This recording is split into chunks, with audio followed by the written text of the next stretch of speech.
सबैको दिन आउँछ भन्थे है। अनि आज चाहिँ मेरो सोकेसमा भएको भाँडाहरूको पनि दिन आएको छ है साथीहरू। अनि सो हेलो एभ्रिवान, हजुरहरूलाई स्वागत छ मेरो अर्को भिडियोमा है। र साथीहरू आज चाहिँ भने मैले यहाँको सोकेसको भाँडाहरू निकाल्दैछु होइन। यो फर्स्टको अन्त प्लेटहरू कप प्लेटहरू छ हो। अनि त्यो पनि पुरा धुलो भइसकेको थियो। अनि यहाँ चाहिँ मैले भट्टाभट्टी निकाल्दै थिएँ होइन। त्योभन्दा माथिको चाहिँ मैले सबै मलमाल गरेर पुसपास गरेर राखिसकेको छु हो। अनि सो यताको चाहिँ भट्टाभट्टी निकाल्दैछु होइन। अनि यता सार्दै निकाल्दै थिएँ नि त। अनि यहाँ भगवानको फ्रेम पनि छ हो। यहाँ चाहिँ मैले थाल देखाउँदै थिएँ साथी। अनि यता चाहिँ मेरो हस्बेन्डले टिकट हेर्नु हुँदै थियो नि त। अब घरमा बसेर पनि हुँदैन, जानु पऱ्यो। अनि म चाहिँ जिस्काउँदै थिएँ उसलाई कि बिचरा अब चाहिँ जानुपर्छ नि भन्दै जिस्काउँदै थिएँ। अनि उसले चाहिँ टिकट हेरिरहनु भएको थियो नि त। अनि अब घरमा बसेर पनि त हुँदैन है, अब बाहिर जानुपर्छ हो। अनि यसो फेरि तपाईँ मैले भट्टाभट्टी सबै निकालिसकेँ।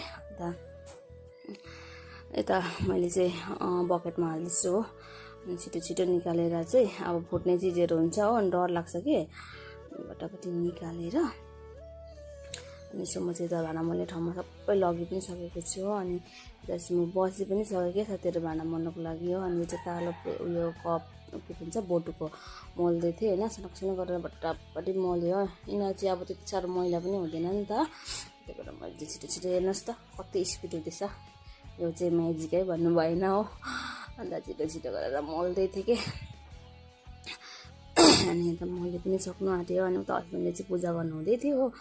अनि यसो मैले चाहिँ यो अफ गरेर गरेको त्यही भएर सुनेको छैन। अनि यहाँ हेर्नुहोस् न, यसको चाहिँ सेटै हो, कति दामी छ है भन्दै देखाउँदै थिएँ कि। अनि यता भट्टाभट्टी गरिसकेँ। अन्त त्यसको बादमा चाहिँ मैले पखाल पनि गरेँ होइन। यो फुट्ने चिजहरू चाहिँ मैले भट्टाभट्टी पखालेर राखिहालेँ। अनि यता ट्रेहरू पनि मोलमाल गरेर छिटो छिटो राख्नुपर्छ भनेर। अनि ट्रेहरूमा पनि पुरा धुलो लाग्यो कि, जति नै गरे पनि धुलो लागिहाल्छ हो, के गर्नु नि। अनि यता चाहिँ मैले मोले पनि सकेँ पखालेर। यिनीहरू चाहिँ मैले फुट्ने चिजहरू चाहिँ राखेँ होइन। अनि मैले चाहिँ तामाको भाँडाहरू चाहिँ धोएको छैन। अनि यहाँ चाहिँ हेर्नु मैले के देखाउँदैछु भन्दाखेरि नि यो बोटुको चाहिँ कति दामी छ है भन्दै थिएँ नि मैले अघि।